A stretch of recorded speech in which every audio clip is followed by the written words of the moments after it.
वर्ष 2023 गुजरने वाला है और नव वर्ष 2024 को सेलिब्रेट करने के लिए सभी लोग बेसब्री से इंतज़ार कर रहे हैं। प्रत्येक वर्ष में नए साल को लेकर काफ़ी उत्साह देखने को मिलता है। 31 दिसंबर की रात से ही प्रारंभ होने वाला नव वर्ष का जश्न कई दिनों तक चलता रहता है। लोग नए साल पर जानना चाहते हैं कि वो लोग क्या पहने, क्या खाएं, कहाँ पार्टी करें, क्या गिफ्ट दें, क्या संकल्प लें, स्वस्थ कैसे रहें, बीमारियों से कैसे खुद का बचाव करें, कौन सी पुस्तकें पढ़ें जिससे कि मन को शांति मिले, जिससे कि वो स्ट्रेस फ्री रह सकें, उनके पास डिप्रेशन ना आए और उन्हें जीवन जीने की अच्छी राह मिले। कहाँ की यात्रा करें कि उन्हें सुकून की अनुभूति हो।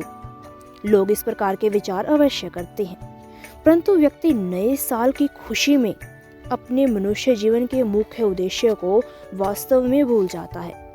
आज हम आपको बताने वाले हैं कि इस नव वर्ष को जिंदगी का सबसे अहम साल हम कैसे बना सकते हैं और किन संकल्पों के साथ हम अपने मनुष्य जीवन के मूल उद्देश्य को पूरा कर सकते हैं। क्योंकि हम सभी जानते हैं कि यहाँ एक पल का भरोसा नहीं है कि कब किसके साथ कौन सी दुर्घटना घट जाए। अर्थात ये लोग जश्न मनाने लायक तो बिल्कुल भी नहीं है। यहाँ हर रोज लाखों बेगुनाह लोग मारे जाते हैं। यहाँ से तो भक्ति करके बस निकलने के बारे में विचार करना चाहिए। जिस प्रकार आज का दिन समाप्त होने के पश्चात नया दिन यानी कि कल आता है और ये महीना समाप्त होने के पश्चात अगला महीना आता है, ठीक इसी प्रकार निर्धारित 12 महीनों की समाप्ति के पश्चात एक वर्ष समाप्त होता है और नया वर्ष यानी कि नव वर्ष प्रारंभ होता है। बड़ी ही दिक्कतों, परेशानियों, बीमारियों, संघर्षों और थोड़ी सी खुशी तथा ढेर सारे गमों को झेलने के बाद आखिरकार 2023 भी समाप्त हो ही गया। परंतु ये नया साल 2024 सुकून भरा होगा या चुनौतियों भरा, ये तो समय आने पर ही पता चलेगा। ऐसा नहीं है कि नया साल हमेशा से ही 1 जनवरी से मनाया जाता रहा हो। 1582 से पूर्व नए साल की शुरुआत मार्च महीने से हुआ करती थी। प्रारंभिक रोमन कैलेंडर में 10 महीने और 304 दिन शामिल थे। परंपरा के अनुसार ये रोम के संस्थापक रोमुलस द्वारा बनाया गया था। 8वीं शताब्दी ईसा पूर्व के बाद राजा नुमा पोम्पिलस ने रोम कैलेंडर में कुछ जरूरी बदलाव किए, जिससे जनवरियस यानी कि जनवरी और फ्योरूरी यानी फरवरी के महीने को जोड़ने का श्रेय उन्हें दिया जाता है। 46 ईसा पूर्व सम्राट जूलियस सीजर ने अपने समय के सबसे प्रमुख खगोलविदों और गणितज्ञों के साथ परामर्श करके एक नया कैलेंडर बनाने का विचार किया। उन्होंने जूलियन कैलेंडर पेश किया, जिसमें 12 महीने और 365 दिन शामिल किए गए। यह कैलेंडर अधिक आधुनिक ग्रेगोरियन कैलेंडर जैसा दिखता है, जो आज दुनिया भर के अधिकांश देश उपयोग करते हैं। सीजर ने 1 जनवरी को वर्ष के पहले दिन के रूप में स्थापित किया। नव वर्ष पर कैसे करें हम अपने जीवन की नई शुरुआत, इसके विषय में भी हमें ज़रूर गौर करना चाहिए। तो चलिए दर्शकों, इस विषय पर भी थोड़ी चर्चा कर लेते हैं। नया साल आपको खुद को जानने, पहचानने और नए तरीके से जीवन को जीने का एक नया मौका देता है।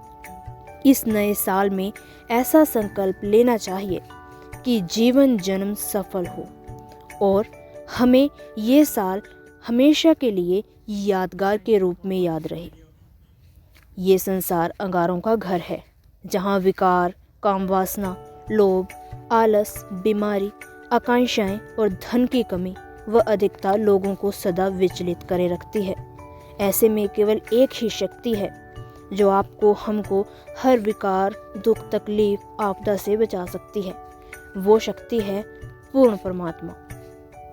उस एक परमेश्वर की पहचान होना और उस एक परमेश्वर पर हमारी पक्की आस्था और निर्भरता होनी चाहिए। बदलाव प्रकृति का नियम है। जिस प्रकार दिन बदलता है और नया दिन आता है, इसी प्रकार वर्ष बदलता है और नए वर्ष का आगमन होता है। नया वर्ष नई ऊर्जा व नई उमंग का स्रोत होता है। जब तक मनुष्य जीवन है, तब तक मनुष्य जीवन के मूल उद्देश्य को जानकर उसको पाने का प्रयास कर सकता है। इसलिए मनुष्य जीवन के मूल उद्देश्यों को समझकर हमें अपने जीवन को सफल बनाने के लिए तत्पर होना चाहिए। कबीर साहिब जी ने मानव जीवन की कीमत बताते हुए कहा है कि मानुष जन्म दुर्लभ है, मिले न बारंबार। जैसे तरुवर से पत्ता टूट गिरे, वो बहुर न लगता डार। यानी जिस प्रकार एक पेड़ से पत्ता टूटकर नीचे गिर जाता है और वह पुनः उस पेड़ पर ज्यों का त्यों नहीं लग सकता, ठीक इसी प्रकार ये मनुष्य जीवन बहुत दुर्लभ है। ये बड़ी मुश्किल से 84 लाख प्रकार की योनियां भोगने के बाद मिलता है। यदि एक बार छूट गया तो फिर हाथ नहीं आएगा। मनुष्य जीवन बहुत मायने रखता है। मनुष्य जीवन ही एक ऐसा जीवन है जिसमें कि हम परमेश्वर प्राप्ति कर सकते हैं। पूर्ण संत बताते हैं कि मनुष्य जीवन से निकलने के बाद यदि हम 84 लाख प्रकार की योनियों में फंस जाते हैं, कुत्ता गधा बन जाते हैं, तो हम परमेश्वर की प्राप्ति उन जन्मों में नहीं कर सकते, क्योंकि मनुष्य जीवन में ही केवल परमात्मा की भक्ति की जा सकती है। इसमें ही सत्ज्ञान समझा जा सकता है। इसमें ही दान पुण्य भक्ति सेवा स्मरण आदि करके परमेश्वर की प्राप्ति की जा सकती है।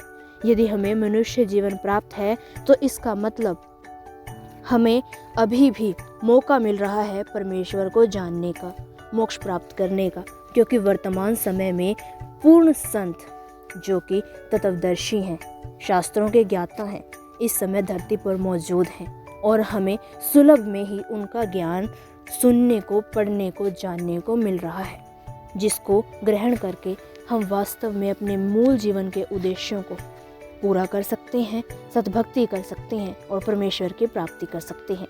यदि आप जानना चाहते हैं कि हमें वो संत कैसे मिलेगा, उस संत की पहचान क्या है, वास्तव में सद्भक्ति क्या है, किस प्रकार का जीवन हमें जीना चाहिए, क्या क्रियाएं करनी चाहिए, जीवन में हमें किन कार्यों को करना आवश्यक है और किस प्रकार की राह पर चलने से हमें मोक्ष प्राप्त हो सकता है, सद्ग्रंथों का ज्ञाता कौन है, सद्ग्रंथ कौन कौन से हैं और पूर्ण परमात्मा कौन है, कहाँ रहता है, किसने देखा है, वह शाश्वत स्थान कौन सा है जहाँ मृत्यु के बाद जाकर व्यक्ति वापस नहीं आता और जन्म मरण के चक्र में दोबारा नहीं फंसता।